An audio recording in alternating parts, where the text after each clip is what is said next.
പ്രവാസ ലോകത്തെ വാർത്തകളും വിശേഷങ്ങളുമായി മിഡിസ്റ്റ് അവർ ആരംഭിക്കുകയാണ്. ആദ്യം പ്രധാന തലക്കെട്ടുകൾ കാണാം. വിശദമായി നോക്കാം. UAEയിൽ ഇന്ന് രാവിലെ അനുഭവപ്പെട്ട ശക്തമായ കാറ്റും മഴയും ദുബൈയിലേക്കുള്ള വിമാന സർവീസുകളെ ബാധിച്ചു. നിരവധി വിമാനങ്ങൾ വൈകാൻ സാധ്യതയുണ്ട്. UAE നഗരമേഖലകളിലും സൗദിയിലും മഴ ശമിച്ചെങ്കിലും ഒമാനിൽ നാളെയും മഴ തുടരും. ഇന്ന് പുലർച്ചെയാണ് UAEയിലെമ്പാടും ശക്തമായ കാറ്റും മഴയും ആരംഭിച്ചത്. കനത്ത മഴ ദുബൈയിലേക്കും തിരിച്ചുമുള്ള വിമാന സർവീസുകളെ ബാധിച്ചു. പല വിമാനങ്ങളും വൈകുമെന്നും നിരവധി വിമാനങ്ങളുടെ സമയം മാറ്റിയെന്നും എമിറേറ്റ്സ് അറിയിച്ചു. UAEയിലെ Abu Dhabi, Dubai, Sharjah, Ajman, Umm al Quwain, Ras al Khaimah എമിറേറ്റുകളിൽ തീരപ്രദേശങ്ങളിലും അലൈൻ, ഫുജൈറ, ഖുർഫുഖാൻ, കൽബ തുടങ്ങി കിഴക്കൻ മേഖലകളിലും സാമാന്യം ഭേദപ്പെട്ട മഴ ലഭിച്ചു. ദോഹ തീരത്ത് നിന്നെത്തിയ മഴമേഘങ്ങൾ മണിക്കൂറുകളോളം UAEയിൽ പെയ്ത ശേഷം വൈകുന്നേരത്തോടെ ഒമാനിലേക്ക് നീങ്ങി. മഴ ശമിച്ചെങ്കിലും അബുദാബി, ദുബൈ, ഷാർജ തുടങ്ങി മിക്ക നഗരങ്ങളിലും റോഡിൽ വെള്ളക്കെട്ട് തുടരുകയാണ്. വെള്ളക്കെട്ട് ഒഴിവാക്കാൻ നഗരസഭ സജീവമായി രംഗത്തുണ്ട്. ദുബൈയിൽ പാർക്കുകളും ബീച്ചുകളും ഇന്നലെ മുതൽ അടച്ചിരിക്കുകയാണ്. സർക്കാർ ജീവനക്കാർക്ക് നാളെയും വീട്ടിലിരുന്ന് ജോലി ചെയ്യാൻ അനുമതിയുണ്ട്. ഖത്തറിലും ഇന്നലെ രാത്രി മഴ പെയ്തിരുന്നു. സൗദിയിൽ മഴ ശമിച്ചതോടെ റിയാദിലെ സ്കൂളുകൾ സാധാരണ നിലയിലേക്ക് മടങ്ങി. എന്നാൽ ഒമാനിൽ നാളെയും മഴ തുടരുമെന്ന് മുന്നറിയിപ്പുണ്ട്. കനത്ത മഴയെ തുടർന്ന് UAEയുടെ മിക്ക നഗരങ്ങളും രൂക്ഷമായ വെള്ളക്കെട്ടിന്റെ പിടിയിലാണ്. വെള്ളക്കെട്ട് കണക്കിലെടുത്ത് നാളെയും വിദ്യാഭ്യാസ സ്ഥാപനങ്ങൾക്ക് ഓൺലൈൻ പഠനം നിർദ്ദേശിച്ചിട്ടുണ്ട്. അബുദാബിയിലെ മുസഫയിൽ നിന്നും അബുൽ ഫൈസിക്കൊപ്പം ഷിനോ ഷംസുദ്ദീൻ, മീഡിയ 1. സൗദിയിൽ കനത്ത മഴയിലും ഒഴുക്കിലും പെട്ട് ഒരാൾ മരിക്കുകയും ഒരാളെ കാണാതാവുകയും ചെയ്തതായി റിപ്പോർട്ട്. 2 ദിവസമായി തുടരുന്ന കനത്ത മഴയ്ക്ക് ഇന്ന് ശമനമായെങ്കിലും പലയിടങ്ങളിലും വെള്ളക്കെട്ടുകൾ തുടരുകയാണ്. കിഴക്കൻ പ്രവിശ്യ, റിയാദ്, മക്ക പ്രവിശ്യകളിൽ മഴ കുറഞ്ഞപ്പോൾ അസീർ, നെജ്റാൻ, വടക്കൻ അതിർത്തി മേഖലകളിൽ മഴ തുടരുകയാണ്. സൗദിയിലുടനീളം തിമിർത്ത് പെയ്ത മഴയിൽ ഒരാൾ മരിച്ചതായും മറ്റൊരാളെ കാണാതായതായും പ്രാദേശിക മാധ്യമങ്ങൾ റിപ്പോർട്ട് ചെയ്തു. അബഹയുടെ വടക്ക് ഭാഗത്ത് സ്ഥിതി ചെയ്യുന്ന ബാൽസാമർ പട്ടണത്തിലെ വാദി കരൈഫിലാണ് ഒഴുക്കിൽപ്പെട്ട ഒരാളുടെ മൃതദേഹം കണ്ടെത്തിയത്. ഇവിടെ നിന്നും കാണാതായ മറ്റൊരു യുവാവിനായുള്ള തിരച്ചിൽ തുടരുകയാണ്. ശക്തമായ മഴയിൽ ഒഴുകിയെത്തിയ വെള്ളം പലയിടങ്ങളിലും കനത്ത നാശനഷ്ടങ്ങൾക്ക് ഇടയാക്കി. നിരവധി വാഹനങ്ങളും കെട്ടിടങ്ങളും ഒലിച്ചുപോയി. വടക്കൻ അതിർത്തി പ്രദേശങ്ങൾ Abha, Al Baha, Asir, Najran, Mecca പ്രവിശ്യകളിലാണ് കൂടുതൽ അപകടകരമായ തോതിൽ വെള്ളം ഒഴുകിയെത്തിയത്. കിഴക്കൻ പ്രവിശ്യ, റിയാദ്, ബുറൈദ, കസീം ഭാഗങ്ങളിലെ മഴയ്ക്ക് ഇന്ന് ശമനമായി. എങ്കിലും നാളെ വരെ മഴയ്ക്ക് സാധ്യതയുള്ളതായി കാലാവസ്ഥാ കേന്ദ്രം മുന്നറിയിപ്പ് നൽകിയിട്ടുണ്ട്. ഇവിടങ്ങളിൽ 2 ദിവസമായി പെയ്ത മഴയിൽ പലയിടങ്ങളിലും വലിയ വെള്ളക്കെട്ടുകളാണ് രൂപപ്പെട്ടത്. വിദ്യാഭ്യാസ സ്ഥാപനങ്ങൾക്ക് ഇന്നും അവധി നൽകിയിരുന്നു. ജിസാൻ, അസീർ, നെജ്റാൻ മേഖലയിൽ നാളെ വരെ റെഡ് അലേർട്ട് പ്രഖ്യാപിച്ചിട്ടുണ്ട്. യാത്രക്കാരും താഴ്ന്ന പ്രദേശങ്ങളിലെ താമസക്കാരും ജാഗ്രത പാലിക്കുവാൻ സിവിൽ ഡിഫൻസ് നിരന്തരം നിർദ്ദേശം നൽകി വരുന്നുണ്ട്. നൌഷാദ് റിക്കോർ, മീഡിയ 1, ദമ്മാം. ന്യൂനമർദ്ദത്തിന്റെ ഭാഗമായി ഒമാനിലെ വിവിധ ഗവർണറേറ്റുകളിൽ കനത്ത മഴ തുടരുന്നു. നിലവിൽ അനിഷ്ട സംഭവങ്ങളൊന്നും എവിടെ നിന്നും റിപ്പോർട്ട് ചെയ്തിട്ടില്ല. വാദികൾ നിറഞ്ഞൊഴുകുന്നതിനാൽ ജാഗ്രത പാലിക്കണമെന്ന് അധികൃതർ നിർദ്ദേശിച്ചു.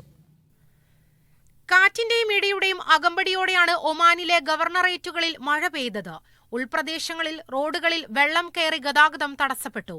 കനത്ത മഴ മുന്നറിയിപ്പ് പശ്ചാത്തലത്തിൽ അൽവുസദ ഒഴികെയുള്ള എല്ലാ ഗവർണറേറ്റുകളിലെയും സ്കൂളുകളിൽ ഓൺലൈനിലൂടെയായിരുന്നു പഠനം. മുവാസലാത്ത് ഇന്റർസിറ്റി ബസ് സർവീസ് ചില റൂട്ടുകളിൽ റദ്ദാക്കി. മസ്കത്ത്, ജാലാൻ, ബാനി ബു അലി, മസ്കത്ത് സൂർ, മസ്കത്ത് ഷാർജ എന്നീ റൂട്ടുകളിലേക്കുള്ള ഇന്റർസിറ്റി ബസ് സർവീസാണ് താൽക്കാലികമായി നിർത്തിവെച്ചത്. മസ്കത്ത് ഗവർണറേറ്റിലെ പാർക്കുകളും ഗാർഡനുകളും താൽക്കാലികമായി അടച്ചു. Seeb, Mabela, Suwaiq, Musanna, Buraimi, Rustaq, Shinas തുടങ്ങിയ വിവിധ സ്ഥലങ്ങളിലാണ് നല്ല മഴ ലഭിച്ചത്. മഴ ശനിയാഴ്ച വരെ തുടരുമെന്നാണ് അധികൃതർ അറിയിച്ചിരിക്കുന്നത്. തെക്കൻ ഷർക്കിയ, അൽവുസ്ത, ദോഫാർ ഗവർണറേറ്റുകളിലും അൽഹജർ പർവ്വതങ്ങളിലും സമീപ പ്രദേശങ്ങളിലും വ്യത്യസ്ത തീവ്രതയോടെ മഴ പെയ്യാൻ സാധ്യതയുള്ളതിനാൽ വെള്ളിയാഴ്ചയും ശനിയാഴ്ചയും ന്യൂനമർദ്ദത്തിന്റെ ആഘാതം തുടരും. Media 1, Muscat.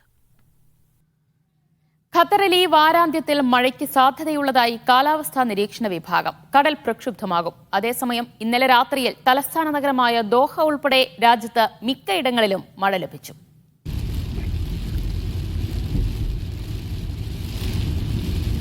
ഇടിയോടും ശക്തമായ കാറ്റോടും കൂടിയ മഴയുണ്ടാകുമെന്നാണ് പ്രവചനം. കടൽ പ്രക്ഷുബ്ധമാകും. 9 അടി വരെ ഉയരത്തിൽ തിരമാലകൾ ഉണ്ടാകാനിടയുണ്ടെന്നും കാലാവസ്ഥാ വിഭാഗം മുന്നറിയിപ്പ് നൽകുന്നു. അതേസമയം ഇന്നലെ രാജ്യത്തിന്റെ മിക്കയിടങ്ങളിലും മഴ ലഭിച്ചു. വടക്കേയറ്റമായ അൽ റുവൈസിലാണ് കൂടുതൽ മഴ പെയ്തത്. 29.9 മില്ലിമീറ്റർ. സീലൈനിലും 20 മില്ലിമീറ്ററിന് മുകളിൽ മഴ ലഭിച്ചു. അൽ ഗുവൈരിയ, അൽഖോർ മേഖലകളിലും സാമാന്യം ഭേദപ്പെട്ട മഴയാണ് പെയ്തത്. ഏറ്റവും കുറഞ്ഞ മഴ ലഭിച്ചത് തലസ്ഥാന നഗരമായ ദോഹയിലാണ്. ഇവിടെ രാത്രി മാത്രമാണ് മഴ പെയ്തത്. 2.8 മില്ലിമീറ്റർ മഴയാണ് ദോഹയിൽ ലഭിച്ചതെന്ന് കാലാവസ്ഥാ വിഭാഗം പുറത്തുവിട്ട കണക്കുകൾ വ്യക്തമാക്കുന്നു. Media 1 Doha. ഇനി മറ്റു വാർത്തകളിലേക്ക് കടക്കുകയാണ്. UAE വിദേശകാര്യമന്ത്രി ഷെയ്ഖ് അബ്ദുള്ള ബിൻ സയ്യിദ് അൽ നഹ്യാനും ഇസ്രായേൽ പ്രതിപക്ഷ നേതാവ് യായിർ ലാപ്പിഡും അബുദാബിയിൽ കൂടിക്കാഴ്ച നടത്തി. മേഖലയിൽ സമാധാനം പുലരാൻ ഗസ യുദ്ധത്തിന് അറുതി വേണമെന്ന് കൂടിക്കാഴ്ചയിൽ UAE മന്ത്രിയും വ്യക്തമാക്കി. ഗസയിലെ അത്യന്തം സങ്കീർണമായ മാനുഷിക പ്രതിസന്ധിയെക്കുറിച്ചും മേഖലയിലെ പുതിയ സംഭവവികാസങ്ങളെക്കുറിച്ചും ഇരുവരും ചർച്ച ചെയ്തു. ദ്വിരാഷ്ട്ര പ്രശ്നപരിഹാരമാണ് അടിസ്ഥാനപരമായി സമഗ്ര സമാധാനം കൈവരിക്കാൻ വേണ്ടതെന്ന് ഷെയ്ഖ് അബ്ദുല്ല പറഞ്ഞു. മേഖലയിൽ സുസ്ഥിരതയും സമാധാനവും കൈവരിക്കാൻ ഇക്കാര്യത്തിൽ രാഷ്ട്രീയ ചർച്ചകൾ നടത്തേണ്ടതിന്റെ അനിവാര്യതയെക്കുറിച്ചും മന്ത്രി ചൂണ്ടിക്കാട്ടി. ഗസയിലെ ജനങ്ങൾക്ക് യാതൊരുവിധ തടസ്സങ്ങളുമില്ലാതെ അടിയന്തര സഹായം എത്തിക്കേണ്ടതിന്റെ പ്രാധാന്യത്തെക്കുറിച്ചും UAE മന്ത്രി വ്യക്തമാക്കി. ഗസയിൽ വെടിനിർത്തൽ വേണമെന്ന നിലപാടാണ് നെതന്യാഹു ഉൾപ്പെടെയുള്ളവർക്ക് മുമ്പാകെ കഴിഞ്ഞ ദിവസങ്ങളിൽ യായിർ ലാപ്പിഡ് നടത്തിവരുന്നത്. ബന്ദികളുടെ ബന്ധുക്കളുടെ വികാരം കൂടി കണക്കിലെടുത്തു വേണം ഇസ്രായേൽ മുന്നോട്ടു പോകാനെന്നും ഇസ്രായേൽ പ്രതിപക്ഷ നേതാവ് വ്യക്തമാക്കുന്നു. Media 1 Abu Dhabi. പ്രതിസന്ധികൾക്കിടയിലും ഗസയിൽ ആതുര സേവനത്തിൽ പുതിയ മാതൃക തീർത്ത് ഖത്തർ റെഡ് ക്രസന്റ്. യുദ്ധം തുടങ്ങി 200 ദിവസത്തിനിടെ 1800-ലേറെ ശസ്ത്രക്രിയകളാണ് റെഡ് ക്രസന്റ് നടത്തിയത്. മൾട്ടി സ്പെഷ്യാലിറ്റി ആശുപത്രികളുടെ സൗകര്യങ്ങളില്ല. ആവശ്യത്തിന് മരുന്നും ഉപകരണങ്ങളും പോലുമില്ല. പക്ഷേ മനുഷ്യജീവൻ തിരിച്ചുപിടിക്കാൻ മനുഷ്യസാധ്യമായതെല്ലാം ചെയ്യുകയായിരുന്നു ഗസയിൽ ഖത്തർ റെഡ് ക്രസന്റ്. ഹൃദയ ശസ്ത്രക്രിയ അടക്കം അതിസങ്കീർണമായ ശസ്ത്രക്രിയകൾ ഇവർ നടത്തി. 1800-ലേറെ ശസ്ത്രക്രിയകളാണ് പരിമിതികൾക്കും പ്രതിസന്ധികൾക്കും നടുവിൽ നിന്ന് ഖത്തർ റെഡ് ക്രസന്റ് നടത്തിയത്. ഗസയിലെ ആരോഗ്യ സംവിധാനങ്ങളെല്ലാം ഇസ്രായേൽ ബോംബിട്ട് തകർത്ത പശ്ചാത്തലത്തിലാണ് ഖത്തർ റെഡ് ക്രസന്റ് ആതുര സേവനത്തിന്റെ പുതിയ മാതൃക തീർത്തത്. ഗസയിൽ ഭാഗികമായി പ്രവർത്തിക്കുന്ന 12 ആശുപത്രികൾ മാത്രമാണ് ഇപ്പോൾ അവശേഷിക്കുന്നത്. നഗരത്തിലെ ഏറ്റവും വലിയ ആശുപത്രിയായിരുന്ന അൽഷിഫ മെഡിക്കൽ കോംപ്ലക്സ് അടക്കം 24 ഇസ്രായേൽ നാമാവശേഷമാക്കി. കഴിഞ്ഞ മാസം യുനിസെഫ് പുറത്തുവിട്ട കണക്ക് പ്രകാരം ഗസയിൽ ഓരോ ദിവസവും ശരാശരി 70 കുട്ടികൾക്ക് പരിക്കേൽക്കുന്നുണ്ട്. ജനുവരിയിലെ കണക്ക് പ്രകാരം പ്രതിദിനം 10 കുട്ടികൾക്ക് കയ്യോ കാലോ നഷ്ടമാകുന്നു. ഇവരെയെല്ലാം ജീവിതത്തിലേക്ക് തിരിച്ചു കൊണ്ടുവരാനുള്ള ശ്രമമാണ് ഖത്തർ റെഡ് ക്രസന്റ് അടക്കമുള്ള സന്നദ്ധ സംഘടനകൾ നടത്തുന്നത്. Media 1 Doha. ഗസയിലെ അൽമവാസി മേഖലയിൽ Kuwait red crescent society field hospital സ്ഥാപിച്ചു. ഫലസ്തീൻ ഈജിപ്ഷ്യൻ റെഡ് ക്രസന്റ് അസോസിയേഷനുകളുടെ സഹകരണത്തോടെയാണ് ആശുപത്രി ഒരുക്കിയത്. 750 ചതുരശ്ര മീറ്റർ സ്ഥലത്ത് സജ്ജീകരിച്ചിരിക്കുന്ന താൽക്കാലിക ആശുപത്രിയിൽ ഓപ്പറേഷൻ റൂമുകളും തീവ്രപരിചരണ വിഭാഗങ്ങളുമുണ്ട്. ഫലസ്തീൻ ജനതയ്ക്ക് മികച്ച ആരോഗ്യ സേവനങ്ങൾ നൽകുന്നതിന്റെ ഭാഗമായാണ് ഗസയിലെ തീരദേശ മേഖലയിൽ താൽക്കാലിക ഫീൽഡ് ആശുപത്രി സ്ഥാപിച്ചതെന്ന് KRCS ചെയർപേഴ്സൺ ഡോക്ടർ ഹിലാൽ അൽ സയർ പറഞ്ഞു. കുവൈറ്റ് മെഡിക്കൽ സംഘം ഗസയിലെ യൂറോപ്യൻ ആശുപത്രിയിലും കുവൈറ്റ് ഹോസ്പിറ്റലിലും നിരവധി ശസ്ത്രക്രിയകൾ നടത്തി. ഇസ്രായേൽ അധിനിവേശ സേനയുടെ ആക്രമണത്തിൽ പരിക്കേറ്റതും ഗുരുതര രോഗങ്ങളാലും പ്രയാസപ്പെടുന്നവർക്ക് ആശ്വാസമായി കഴിഞ്ഞ ദിവസമാണ് കുവൈറ്റ് സംഘം ഗസയിലെത്തിയത്. കുവൈറ്റിൽ നിന്ന് ഗസയിലെത്തുന്ന രണ്ടാമത്തെ മെഡിക്കൽ സംഘമാണിത്. നാസർ മെഡിക്കൽ കോംപ്ലക്സിൽ മെഡിക്കൽ സൗകര്യം വീണ്ടും പ്രവർത്തനക്ഷമമാക്കുന്നതിനായുള്ള നടപടികൾക്ക് തുടക്കമിട്ടതായി Kuwait relief society deputy chairman Omar al Tuwaini പറഞ്ഞു. വിവിധ സ്പെഷ്യാലിറ്റികളിലെ ഡോക്ടർമാർ, നഴ്സ് എന്നിവരുൾപ്പെടെ 17 പേരാണ് കുവൈറ്റ് മെഡിക്കൽ ടീമിലുള്ളത്.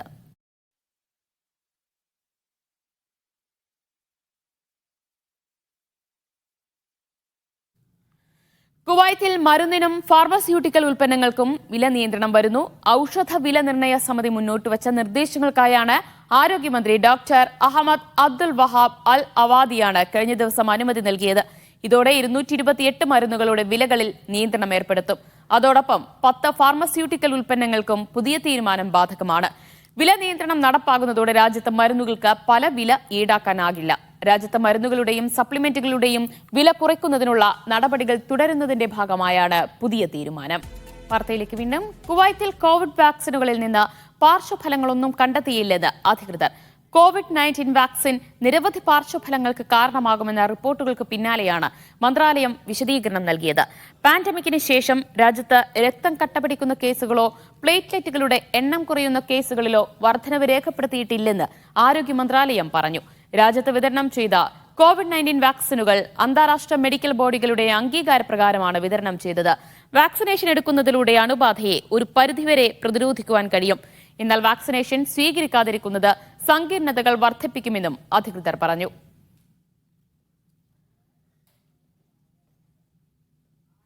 ഖത്തറി വ്യവസായികൾക്ക് സൗദിയിൽ നിക്ഷേപം നടത്തുന്നതിന് പിന്തുണ നൽകുമെന്ന് സൗദി വ്യവസായ മന്ത്രി. സൗദി ഖനന മേഖലയിലെ ഗുണപരമായ വ്യവസായ പദ്ധതികൾക്ക് 75% വരെ ധനസഹായം ലഭ്യമാക്കുമെന്ന് മന്ത്രി പറഞ്ഞു. രാജ്യത്ത് നിക്ഷേപകർക്ക് അനുകൂലമായ അന്തരീക്ഷമൊരുക്കുകയാണ് ലക്ഷ്യം. ഗുണകരമായ വ്യാവസായിക പദ്ധതികൾക്ക് 75% വരെ ധനസഹായം ലഭ്യമാക്കുമെന്ന് സൗദി ഖനന ധാതുവിഭവശേഷി വകുപ്പ് മന്ത്രി ബന്ദർ അൽ ഖുറൈഫ് പറഞ്ഞു. ദോഹയിൽ ഖത്തർ ബിസിനസ്മെൻ അസോസിയേഷൻ സംഘടിപ്പിച്ച പരിപാടിയിൽ പങ്കെടുത്തു സംസാരിക്കുകയായിരുന്നു മന്ത്രി. സൗദിയിലെ ഖനന മേഖലയിൽ ലഭ്യമായ പ്രോത്സാഹനങ്ങളും അവസരങ്ങളും ബിസിനസ് പ്രമുഖരുമായുള്ള കൂടിക്കാഴ്ചയിൽ ചർച്ചയായി. 36ഓളം വരുന്ന വ്യാവസായിക നഗരങ്ങളിലുടനീളം ലഭ്യമായ വൈവിധ്യമാർന്ന ധനസഹായ സ്രോതസ്സുകളും അടിസ്ഥാന സൗകര്യങ്ങളും ധാതു വിഭവ സമ്പത്തിന്റെ വിവരങ്ങളും മന്ത്രി വിശദീകരിച്ചു. ദേശീയ വ്യവസായ തന്ത്രം സ്വകാര്യ മേഖലയുമായുള്ള ശക്തമായ പങ്കാളിത്തത്തിലാണ് നിർമ്മിച്ചിരിക്കുന്നത്. സൗദിക്കകത്ത് വ്യാവസായിക വികസനം നയിക്കുന്നതിൽ സ്വകാര്യ മേഖലയുടെ നിർണായക പങ്കും മന്ത്രി എടുത്തു പറഞ്ഞു. Naushad റിക്കൂർ, media 1, Dammam. സൗദിയിൽ ജിദ്ദയിലെ വ്യവസായ മേഖലയിൽ പ്രവർത്തിച്ചിരുന്ന മഷി നിർമ്മാണ ഫാക്ടറിക്ക് തീപിടിച്ചു. ഫാക്ടറിക്ക് പുറത്ത് പാർക്ക് ചെയ്തിരുന്ന ഏതാനും വാഹനങ്ങളിലേക്കും തീ പടർന്നു പിടിച്ചു. ജിദ്ദ സിവിൽ ഡിഫൻസ് വിഭാഗമെത്തി തീ നിയന്ത്രണ വിധേയമാക്കി. ഇന്ത്യക്കാരുൾപ്പെടെ നിരവധി പ്രവാസികൾ ജോലി ചെയ്യുന്ന സ്ഥാപനത്തിനാണ് തീപിടിച്ചത്. തീപിടുത്തത്തിൽ ആർക്കും പരിക്കേറ്റിട്ടില്ലെന്ന് സിവിൽ ഡിഫൻസ് ഉദ്യോഗസ്ഥർ അറിയിച്ചു.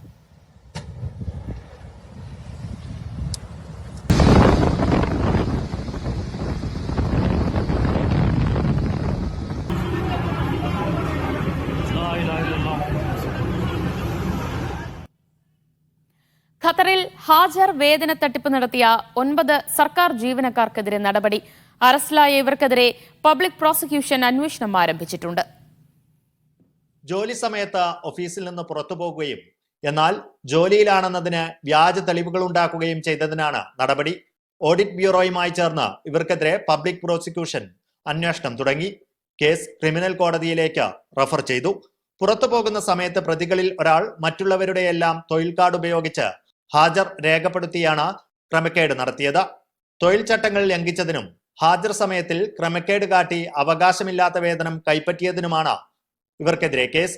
പൊതുഫണ്ട് ദുർവിനിയോഗം ചെയ്യുക, വ്യാജരേഖ ചമയ്ക്കൽ, ഔദ്യോഗിക രേഖകൾ വ്യാജമായി ഉപയോഗിക്കൽ എന്നീ കുറ്റങ്ങളാണ് ചുമത്തിയിരിക്കുന്നത്. തടവ് ശിക്ഷയും പിഴയും ലഭിക്കാവുന്ന കുറ്റമാണ് പ്രതികൾ ചെയ്തിരിക്കുന്നതെന്ന് പ്രോസിക്യൂഷൻ വ്യക്തമാക്കി. Media 1, Doha. കുവൈത്തിൽ ആക്രമണം നടത്താൻ പദ്ധതിയിട്ട സ്വദേശി അറസ്റ്റിൽ. രാജ്യത്തെ US സായുധ സേനയുടെ ക്യാമ്പുകൾക്ക് നേരെ ആക്രമണം നടത്തുവാൻ പ്രതി പദ്ധതിയിട്ടിരുന്നുവെന്ന് പബ്ലിക് പ്രോസിക്യൂഷൻ അറിയിച്ചു. നിരോധിത സംഘടനയുടെ ഓഡിയോ വീഡിയോകൾ സോഷ്യൽ മീഡിയ വഴി പ്രതി പങ്കുവച്ചിരുന്നു. ഇത് സംബന്ധമായ അന്വേഷണങ്ങൾ തുടരുകയാണെന്ന് അധികൃതർ അറിയിച്ചു. പ്രതിയെ തുടർ നടപടികൾക്കായി ബന്ധപ്പെട്ട വകുപ്പുകൾക്ക് കൈമാറി. ഇന്നലെ അന്തരിച്ച അബുദാബി രാജകുടുംബാംഗം ഷെയ്ഖ് തഹ്നൂന്റെ മൃതദേഹം ഖബറടക്കി. അബുദാബിയിലെ അൽബത്തീൻ ഖബർസ്ഥാനിലാണ് അന്ത്യവിശ്രമമൊരുക്കിയത്. UAE പ്രസിഡന്റ് ഉൾപ്പെടെ ഭരണരംഗത്തെ പ്രമുഖർ ഖബറടക്ക ചടങ്ങിൽ പങ്കെടുത്തു. ഷെയ്ഖ് തഹ്നൂനിന്റെ നിര്യാണത്തെ തുടർന്ന് UAEയിൽ പ്രഖ്യാപിച്ച 7 ദിവസത്തെ ദുഃഖാചരണം തുടരുകയാണ്.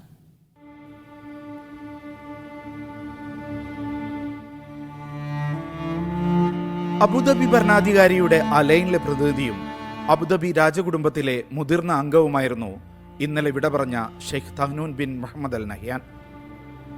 അബുദാബിയിലെ Sheikh Sultan bin Zayed first മസ്ജിദിൽ നടന്ന മയ്യത്ത് നമസ്കാരത്തിൽ UAE president Sheikh Mohammed bin Zayed, vice president Sheikh Mansour, Ras al Khaimah ഭരണാധികാരി Sheikh Saud bin Saqr al Qasimi, Ras al Khaimah കിരീടാവകാശി Sheikh Mohammed bin Saud al Qasim എന്നിവരും Abu Dhabi രാജകുടുംബത്തിലെ പ്രമുഖരും പങ്കെടുത്തു. അസർ നമസ്കാരത്തിന് ശേഷം രാജ്യത്തെ മുഴുവൻ പള്ളികളിലും ഷെയ്ഖ് തഹ്നൂനിനു വേണ്ടി മയ്യത്ത് നമസ്കാരം നടന്നു. 1966 മുതൽ രാജ്യത്തിന്റെ നിരവധി ഔദ്യോഗിക പദവികൾ വഹിച്ച നേതാവാണ് ഷെയ്ഖ് തഹ്നൂൻ. UAE രൂപീകരണ വേളയിൽ രാഷ്ട്രപിതാവ് ഷെയ്ഖ് സായിദിനൊപ്പമുണ്ടായിരുന്നു. ഷെയ്ഖ് സായിദിന്റെ ഭാര്യ സഹോദരൻ കൂടിയാണ് ഷെയ്ഖ് തഹ്നൂൻ. അബുദാബിയുടെ നഗരസഭ കൃഷി വകുപ്പ് മന്ത്രി, അഡ്നോക് ചെയർമാൻ തുടങ്ങി നിരവധി ഉന്നത പദവികളിൽ ഷെയ്ഖ് തഹ്നൂൻ സേവനമനുഷ്ഠിച്ചിട്ടുണ്ട്. Media 1 Abu Dhabi. ദുബായിലെ സ്റ്റേഡിയം ബസ് സ്റ്റേഷൻ നാളെ മുതൽ പ്രവർത്തനം ആരംഭിക്കും. ഖിസായ്സിൽ സ്റ്റേഡിയം മെട്രോ സ്റ്റേഷന് സമീപമാണ് പുതിയ ബസ് സ്റ്റേഷൻ ആരംഭിക്കുന്നത്. 8 റൂട്ടുകളിലേക്കുള്ള ബസ്സുകൾ ഈ സ്റ്റേഷനിൽ നിന്നായിരിക്കും സർവീസ് നടത്തുക. നിരവധി താമസ കേന്ദ്രങ്ങളുള്ള ഖിസായ്സിലെ പ്രവാസികൾക്ക് പുതിയ സ്റ്റേഷൻ അനുഗ്രഹമായി മാറും. കണ്ണൂർ ഇന്റർനാഷണൽ എയർപോർട്ടിൽ നിന്നും കൂടുതൽ രാജ്യാന്തര സർവീസുകളുമായി എയർ ഇന്ത്യ എക്സ്പ്രസ്. UAE-യിലെ റാസൽ ഖൈമ എയർപോർട്ടിലേക്ക് എയർ ഇന്ത്യ എക്സ്പ്രസ് ഇന്നു മുതൽ പുതിയ സർവീസ് തുടങ്ങി. ആഴ്ചയിൽ 3 സർവീസുകളാണ് തുടക്കത്തിലുള്ളത്. ആദ്യ ഫ്ലൈറ്റിൽ 186 യാത്രക്കാരാണ് യാത്ര ചെയ്യുന്നത്. സൗദി അറേബ്യയിലെ ദമാം എയർപോർട്ടിലേക്കും അബുദാബി, മസ്കറ്റ് എയർപോർട്ടുകളിലേക്കും കണ്ണൂരിൽ നിന്ന് എയർ ഇന്ത്യ എക്സ്പ്രസ് സർവീസ് തുടങ്ങുന്നുണ്ട്. മെയ് 5-ന് നടക്കുന്ന നീറ്റ് പരീക്ഷ കുവൈറ്റിൽ ഇന്ത്യൻ എഡ്യൂക്കേഷണൽ സ്കൂളിൽ നടക്കും. നാഷണൽ ടെസ്റ്റിംഗ് ഏജൻസിയുടെ നിയമാവലിക്ക് വിധേയമായാണ് പരീക്ഷ നടക്കുകയെന്ന് കുവൈറ്റിലെ ഇന്ത്യൻ എംബസി അറിയിച്ചു. 11 മണിക്ക് മുൻപ് വിദ്യാർത്ഥികൾ പരീക്ഷാ ഹാളിൽ പ്രവേശിക്കണം. അഡ്മിറ്റ് കാർഡ് ഇല്ലാത്ത വിദ്യാർത്ഥികളെയും വൈകി എത്തുന്നവരെയും പരീക്ഷാ ഹാളിൽ പ്രവേശിപ്പിക്കില്ല. അഡ്മിറ്റ് കാർഡിലെ നിബന്ധനകൾ കർശനമായി പാലിക്കണം. കാർഡിൽ വ്യക്തമാക്കിയ നിരോധിത ഇനങ്ങൾ ഹാളിൽ പ്രവേശിപ്പിക്കില്ലെന്ന് എംബസി മുന്നറിയിപ്പ് നൽകി. അഡ്മിറ്റ് കാർഡുകൾ നാഷണൽ ടെസ്റ്റിംഗ് ഏജൻസിയുടെ വെബ്സൈറ്റിൽ നിന്ന് ഡൗൺലോഡ് ചെയ്യാം. വാർത്തയിലേക്ക്. 33ാമത് അബുദാബി അന്താരാഷ്ട്ര പുസ്തകമേളയ്ക്ക് മികച്ച പ്രതികരണം. അബുദാബി അറബിക് ഭാഷാ കേന്ദ്രമാണ് മേള സംഘടിപ്പിക്കുന്നത്. മലയാളികൾ ഉൾപ്പെടെ 100 കണക്കിന് പുസ്തകപ്രേമികളാണ് നിത്യവും മേള സന്ദർശിക്കാനെത്തുന്നത്. പുതിയ സങ്കേതങ്ങളും സൗകര്യങ്ങളും അക്ഷരങ്ങളുടെ ലോകത്തെ അധികമൊന്നും തളർത്തുന്നില്ലെന്ന് അബുദാബി അന്താരാഷ്ട്ര പുസ്തകമേളയ്ക്കെത്തുന്ന പ്രസാധകരും സന്ദർശകരും ഒരുപോലെ തെളിയിക്കുകയാണ്. വേറിട്ട പുസ്തകങ്ങൾ തേടി നിരവധി പേരാണ് മേളയിൽ വരുന്നത്. പ്രമുഖ അറബ് എഴുത്തുകാരുടെ കൃതികൾക്ക് വലിയ ഡിമാൻഡ് തന്നെയാണുള്ളതെന്ന് വിവിധ പ്രസാധകർ വ്യക്തമാക്കി. ഫലസ്തീൻ പ്രമേയമായ രചനകൾക്കും ആവശ്യക്കാർ ഏറെ. അറബ് സാഹിത്യ പുരസ്കാരത്തിന് അബുദാബി കഴിഞ്ഞ ദിവസം തെരഞ്ഞെടുത്തത് ഇസ്രായേൽ തടവറയിൽ കഴിയുന്ന രചയിതാവിന്റെ നോവലാണ്. അബുദാബി അന്താരാഷ്ട്ര പുസ്തകമേള മെയ് 5 വരെ നീണ്ടു നിൽക്കും. ഇന്ത്യ ഉൾപ്പെടെ 90 രാജ്യങ്ങളിൽ നിന്നുള്ള 1350 പ്രസാധകരാണ് മേളയിൽ പങ്കെടുക്കുന്നത്. ഒട്ടേറെ സാംസ്കാരിക പരിപാടികളും ഇതിന്റെ ഭാഗമായി ഒരുക്കിയിട്ടുണ്ട്. ഈജിപ്താണ് ഇത്തവണ അതിഥി രാജ്യം. Media 1 Abu Dhabi. SMA ബാധിച്ച മൽഖ റൂഹിയുടെ ചികിത്സയ്ക്കായി കൈകോർത്ത് നസീം ഹെൽത്ത് കെയർ. സ്ഥാപനത്തിലെ ജീവനക്കാരുടെ ഒരു ദിവസത്തെ ശമ്പളം മൽഖ റൂഹി ചികിത്സാ ഫണ്ടിലേക്കും ഖത്തർ ചാരിറ്റിയുടെ നേതൃത്വത്തിലാണ് ധനസമാഹരണം നടത്തുന്നത്. SMA ടൈപ്പ് 1 സ്ഥിരീകരിച്ച 4 മാസം മാത്രം പ്രായമുള്ള മൽഖ റൂഹിയുടെ ചികിത്സയ്ക്കുള്ള മരുന്നിന് 1.16 കോടി ഖത്തർ റിയാൽ വേണം. ഖത്തർ ചാരിറ്റിയുടെ നേതൃത്വത്തിൽ ഇന്ത്യൻ സമൂഹം ഈ തുക കണ്ടെത്താനുള്ള ഊർജിതമായ ശ്രമത്തിലാണ്. ഭീമമായ തുക കണ്ടെത്താനുള്ള ശ്രമങ്ങളിൽ മാതൃകാപരമായ ചുവടുവയ്പ്പാണ് നസീം ഹെൽത്ത് കെയർ നടത്തുന്നത്. ഖത്തർ ചാരിറ്റിയുടെ ആഭിമുഖ്യത്തിൽ ബേബി മൽഖ റൂഹി എന്ന പിഞ്ചുകുഞ്ഞിൻ്റെ ചികിത്സാർത്ഥം ധനസഹായം സ്വരൂപിക്കുന്നതിൻ്റെ ഭാഗമായി നസീം ഹെൽത്ത് കെയർ ഡോക്ടേഴ്സ് അതുപോലെ തന്നെ സ്റ്റാഫ് അതിൻ്റെ മാനേജ്മെൻറ്റിൻ്റെ ആഭിമുഖ്യത്തിൽ ഒരു 1 ഡേ സാലറി ചാലഞ്ച് ഏറ്റെടുക്കുകയും അതിന് വളരെ പോസിറ്റീവായിട്ടുള്ള റെസ്പോൺസാണ് ഡോക്ടേഴ്സിൻ്റെ അടുത്തു നിന്നും അതുപോലെ തന്നെ നമ്മുടെ സ്റ്റാഫ് മെമ്പേഴ്സിൻ്റെ ഭാഗത്തു നിന്നും ഉണ്ടായിട്ടുള്ളത്. ഇതര സ്ഥാപനങ്ങൾക്ക് കൂടി മാതൃകയാക്കാവുന്ന തരത്തിൽ നസീം ഹെൽത്ത് കെയറിലെ മുഴുവൻ ജീവനക്കാരെയും ഉൾക്കൊള്ളിച്ചാണ് 1 ഡേ സാലറി ചാലഞ്ച് നടക്കുന്നത്. ഖത്തറിൽ 7 ബ്രാഞ്ചുകളിലായി 800-ലേറെ ജീവനക്കാരുണ്ട് നസീമിന്. ഇപ്പോൾ ഖത്തറിൽ ഞങ്ങൾക്ക് 7 ബ്രാഞ്ചസ് ആണ് ഉള്ളത്. മെയിൻ ബ്രാഞ്ച് ശ്രീറിംഗിലും അത് ഡേ കെയർ ബ്രാഞ്ച് വിത്ത് സർജിക്കൽ ഫെസിലിറ്റിയാണ്. അതുപോലെ തന്നെ മറ്റ് മൾട്ടി സ്പെഷ്യാലിറ്റി സെൻറ്റേഴ്സ് വക്ര, റയാൻ, ദോഹ തുടങ്ങിയ ഭാഗങ്ങളിൽ ആയി മറ്റ് 6 ബ്രാഞ്ചുകളും. ഞങ്ങളുടെ 860ഓളം സ്റ്റാഫ് ടോട്ടൽ സ്ട്രെങ്ത്, അതിൽ ഡോക്ടേഴ്സും എല്ലാ സ്റ്റാഫ് മെമ്പേഴ്സും വളരെയധികം പോസിറ്റീവായിട്ടാണ് ഈ ചാലഞ്ച് ഏറ്റെടുത്തിട്ടുള്ളത്. നസീം ഹെൽത്ത് കെയറും ജീവനക്കാരും സാമൂഹ്യ പ്രതിബദ്ധത മുൻനിർത്തിയാണ് ധനസമാഹരണത്തിന്റെ ഭാഗമാകുന്നതെന്ന് managing director VP Muhammad Miandad വ്യക്തമാക്കി. സാലറി ചലഞ്ചിന് പുറമെ കുഞ്ഞുമൽഖയുടെ ചികിത്സയ്ക്ക് പണം കണ്ടെത്താൻ കൂടുതൽ പദ്ധതികൾ ആവിഷ്കരിക്കുമെന്നും അദ്ദേഹം പറഞ്ഞു. ഖത്തർ ചാരിറ്റി വഴി നടത്തുന്ന ധനസമാഹരണത്തിൽ 15% തുക മാത്രമാണ് ഇതുവരെ കണ്ടെത്താനായിട്ടുള്ളത്. Media 1 Doha. Kuwait Kayamkulam NRI association 20ാം വാർഷികത്തോടനുബന്ധിച്ച് സംഗീത പരിപാടി സംഘടിപ്പിക്കുന്നു. സൂര്യ കൃഷ്ണമൂർത്തിയുടെ നേതൃത്വത്തിൽ നടക്കുന്ന മെഗാ സ്റ്റേജ് ഷോ നാളെ വൈകിട്ട് അബാസിയ ആസ്പെയർ ഇന്ത്യൻ സ്കൂൾ ഓഡിറ്റോറിയത്തിൽ നടക്കും. 12-ലധികം കലാകാരന്മാർ അണിനിരക്കുന്ന പരിപാടി പാസ് മൂലം നിയന്ത്രിച്ചതായി ഭാരവാഹികൾ അറിയിച്ചു. ചടങ്ങിൽ കുവൈറ്റിലെ വിവിധ മേഖലകളിൽ വ്യക്തിമുദ്ര പതിപ്പിച്ച വ്യക്തികളെയും സ്ഥാപനങ്ങളെയും ആദരിക്കും. അബാസിയ പോപ്പിൻസ് ഹാളിൽ നടന്ന പത്രസമ്മേളനത്തിൽ BS പിള്ള, അഞ്ജലി, വഹാബ് റഹ്മാൻ എന്നിവർ പങ്കെടുത്തു. സൗദിയിലെ ജിദ്ദയിൽ പത്തനംതിട്ട ജില്ലാ സംഗമം 15ാം വാർഷികം ആഘോഷിക്കുന്നു. മെയ് 3 വെള്ളിയാഴ്ച വൈകുന്നേരം 6:30 ജിദ്ദ ഇന്ത്യൻ കോൺസുലേറ്റ് അങ്കണത്തിലാണ് പരിപാടി. പിന്നണി ഗായകരായ ദുർഗ വിശ്വനാഥ്, ജ്യോതിഷ് ബാബു, കീ ഗിറ്റാറിസ്റ്റ് സുമേഷ് കൂട്ടിക്കൽ എന്നിവർ നയിക്കുന്ന മ്യൂസിക്കൽ നൈറ്റും മറ്റ് നിരവധി കലാപ്രകടനങ്ങളും ഉണ്ടായിരിക്കുമെന്ന് ഭാരവാഹികൾ വാർത്താ സമ്മേളനത്തിൽ അറിയിച്ചു.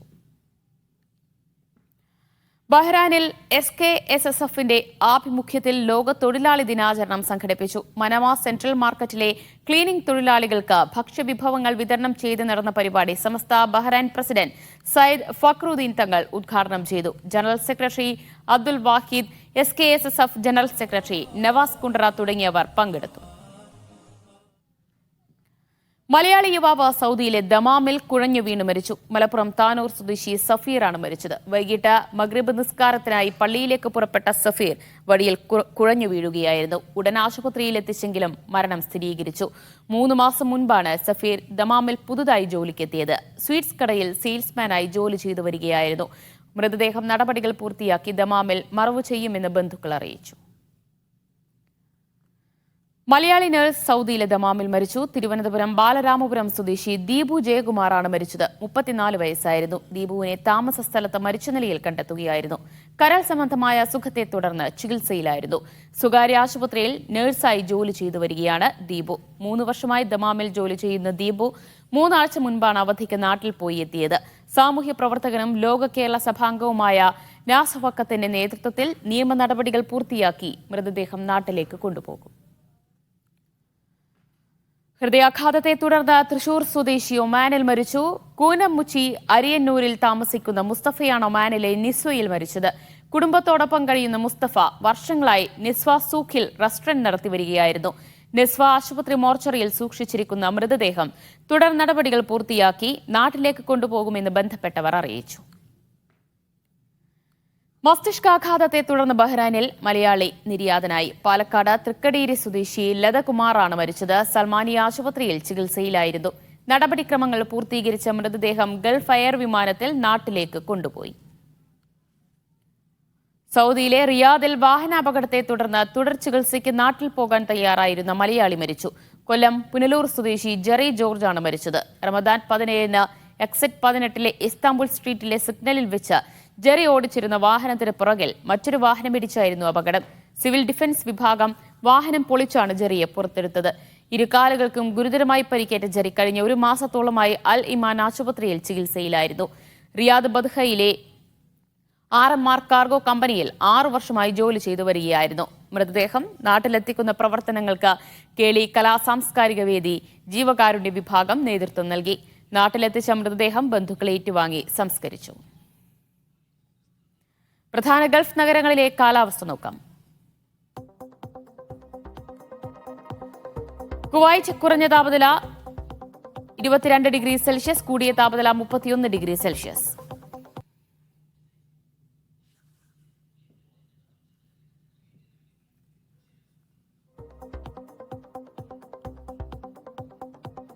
മസ്കറ്റ് കുറഞ്ഞ താപനില 26 ഡിഗ്രി സെൽഷ്യസ്, കൂടിയ താപനില 29 ഡിഗ്രി സെൽഷ്യസ്. സലാല കുറഞ്ഞ താപനില 27, കൂടിയ താപനില 28. ദുബായ് കുറഞ്ഞ താപനില 25, കൂടിയ താപനില 29. അബുദാബി കുറഞ്ഞ താപനില 23 ഡിഗ്രി സെൽഷ്യസ്, കൂടിയ താപനില 27 ഡിഗ്രി സെൽഷ്യസ്. റിയാദ് കുറഞ്ഞ താപനില 20, കൂടിയ താപനില 28. ജിദ്ദ കുറഞ്ഞ താപനില 25, കൂടിയ താപനില 36. ദമാം കുറഞ്ഞ താപനില 23, കൂടിയ താപനില 29. ദോഹ കുറഞ്ഞ താപനില 21 ഡിഗ്രി സെൽഷ്യസ്, കൂടിയ താപനില 32 ഡിഗ്രി സെൽഷ്യസ്. മനാമ കുറഞ്ഞ താപനില 23 ഡിഗ്രി സെൽഷ്യസ്, കൂടിയ താപനില 32 ഡിഗ്രി സെൽഷ്യസ്. ഇന്നത്തെ കറൻസി വിനിമയ നിരക്ക്.